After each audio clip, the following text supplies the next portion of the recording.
పాత్రికేయులందరికీ నమస్కారములు. ముఖ్యంగా హజ్ యాత్రకు సంబంధించి రాష్ట్రం విడిపోయిన తర్వాత ఆంధ్ర రాష్ట్రం నుండి 2014 నుండి 2019 వరకు ఆంధ్ర రాష్ట్రంలోని మైనార్టీలు ముస్లింలు హజ్కి వెళ్ళాలంటే ఇతర రాష్ట్రాలపై ఆధారపడి ఇతర రాష్ట్రాల ఎయిర్పోర్టులకు వెళ్ళి హజ్ యాత్రకు వెళ్ళేవారు. అక్కడ మన ఆంధ్రప్రదేశ్లోని ముస్లింలను ద్వితీయ శ్రేణి యాత్రికులుగా కూడా చూసేవారు కాదు, చాలా కించపరిచేవారు.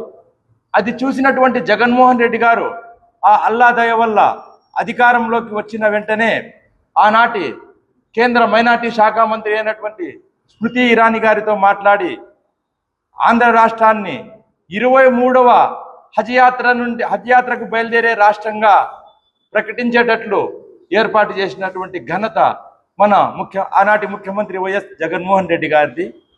అలాగే 2020 సంవత్సరంలో ఆంధ్ర రాష్ట్రం గన్నవరం ఎయిర్పోర్టు నుండి హజ్ యాత్రకు బయలుదేరవలసి వచ్చేది.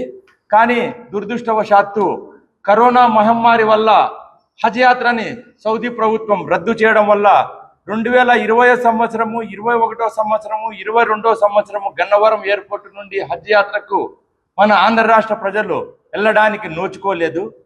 2023వ సంవత్సరంలో హజ్ యాత్రకు వెళ్ళేదానికోసం అందరూ రెడీ అవుతున్న సమయంలో కేంద్ర ప్రభుత్వం హజ్ యాత్రకు వెళ్ళేవారు హైదరాబాద్ నుండి వెళ్ళేవారికి, విజయవాడ నుండి వెళ్ళేవారికి అదనంగా 83,000 రూపాయల అదనంగా భారము వేస్తే దానికి వెంటనే వైఎస్ జగన్మోహన్ రెడ్డి గారు ఆనాటి విమానయాన శాఖ మంత్రి అయినటువంటి జ్యోతిరాదిత్య సింధియా గారితోనూ స్మృతి ఇరానీ గారితోనూ మాట్లాడితే వారు దానికి ఒప్పుకోలేదు.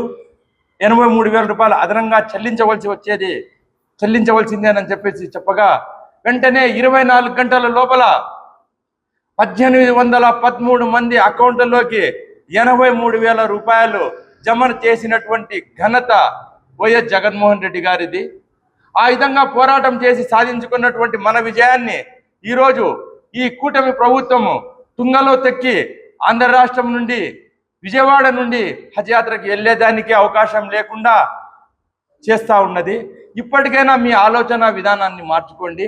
అలాగే పక్క రాష్ట్రమైనటువంటి కర్ణాటక రాష్ట్రంలో వక్ఫ్ బోర్డ్ అమెండ్మెంట్ యాక్ట్ బిల్లుని అసెంబ్లీలో మేము కేంద్ర ప్రభుత్వం తీసుకున్న నిర్ణయాన్ని మేము వ్యతిరేకిస్తున్నామని చెప్పేసి పక్క రాష్ట్రమైనటువంటి కర్ణాటకలో వ్యతిరేకించి తమ నిర్ణయాన్ని కేంద్ర ప్రభుత్వానికి పంపిస్తే ఇప్పటి వరకు కూడా ఆంధ్ర రాష్ట్ర ప్రభుత్వం నిమ్మకు నీరెత్తినటువంటి ప్రయత్నాలు ఏం చేయలేదు. ఇప్పటికైనా తమ ఆలోచన విధానాన్ని మార్చుకోండి. ఎక్కడో రాయచోటిలో ఎవరో అల్లరిమూక మసీద్ దగ్గరికి వచ్చి గలాట చేస్తే అసెంబ్లీలో ఎవరో ఒక సంబంధం లేనటువంటి రాయచోటి ఎక్కడ, ఆదోని ఎక్కడ, ఆదోనికి సంబంధించినటువంటి ఎమ్మెల్యే పార్థసారథి గారు అసెంబ్లీలో మైనార్టీల హక్కులను కాళ్ళ రాసే విధంగా, మైనార్టీల మనోభావాలు దెబ్బతినే విధంగా అసెంబ్లీలో మాట్లాడితే మీరు చప్పట్లు కొడతారా? సిగ్గు లేదా మీకు? మైనార్టీల పట్ల మీకు చిత్తశుద్ధి అనేది ఉందా? మైనార్టీల మనోభావాలు దెబ్బతీస్తారా?